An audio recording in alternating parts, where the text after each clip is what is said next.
Hello there, folks! I think it's that time of the year again. A random video idea, an odd sense of inspiration appears, and then boom, I show up, do my thing, post a random video to probably get not very many views because, that's the Weeb Source brand, right? Anyhow, the low and short of today, as title's probably already given you guys a heads up, is I'm going to be talking about Supermassive games and some of their claims to fame. Back in 2022, the release of Devil in Me was met with pretty good variation of feedback between the overwhelming negative response and just how buggy the game was at launch. How many issues were being had with the co-op connection for months, as well as the fact that unlike the previous 3 entries, the game didn't come with a Friends Pass at launch.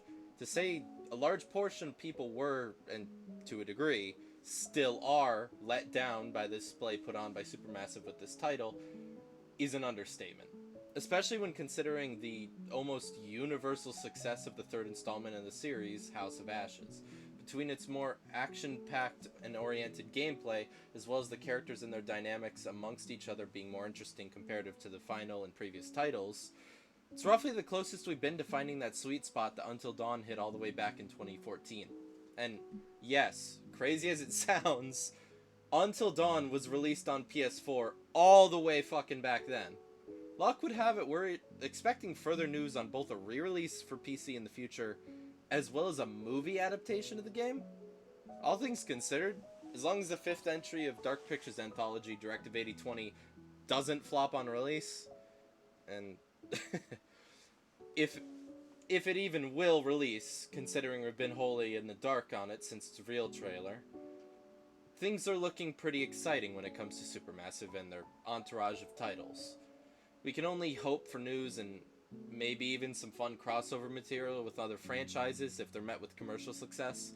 Key example being Dead by Daylight, popular if not decisive asymmetrical horror game that's, to my knowledge, had Until Dawn on some of its desired crossover polls that they've held in the last few years. In related news to Supermassive and Behavior's potential for crossovers, the work being put towards Behavior's original universe game, The Casting of Frank Stone, which is said to be set inside the DVD universe, or at the very least an adjacent one, which should reflect some information about our land in the fog through comparison. It's been underway for some time now, and more than likely can be contributed to why we've had little to no updates or information on Directive 8020's current progress and estimated release date.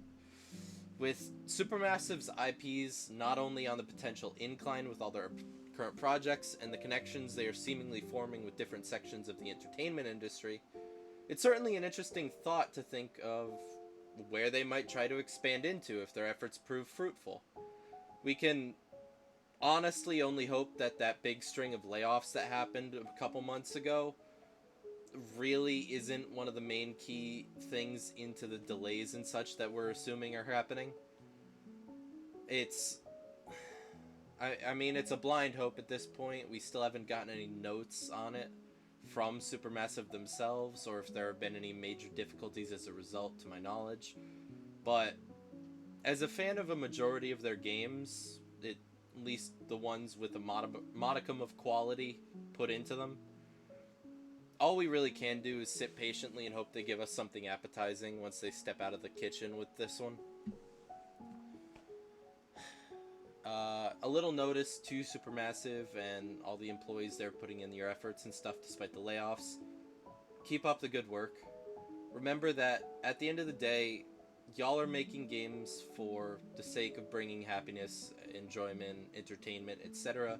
to your fans. And in that same vein, you guys should be doing your best to enjoy the creative process, have a good time with your actors and all the designers during production and stuff. Losing the sight of that sort of positivity and that enthusiasm behind the product is something that's been happening a lot recently within modern years. And very luckily, we've been getting a lot of games just this year, 2024, that have been feeling like they have that bit of life put back into them. Stuff like Persona 3 Reload and such. Just games with a lot of heart and soul packed in that a lot of people were doubtful of or concerned about. And, well, Directive 8020, casting of Frank Stone, all you guys, you have a bunch of creations on the precipice of coming out or being in the middle of difficulty period, and if we can feel the efforts and the joy that you guys had in making them through the medium itself, well, I guarantee that a lot more people will be receptive and enjoy it. And you don't need to be hearing this from some random fucking 20-year-old on YouTube. You guys have plenty of experienced folks. You have a lot of feedback from larger creators. But if you guys do see this for whatever reason, just keep your hearts in it, because all the difficulties, they'll be outweighed by the passion and stuff you guys put into anything you work towards, okay?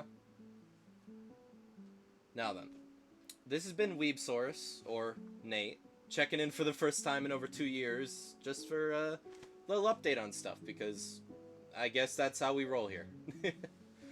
Keep it classy, and never forget, everyone. Enjoy yourselves, because every day could be our last.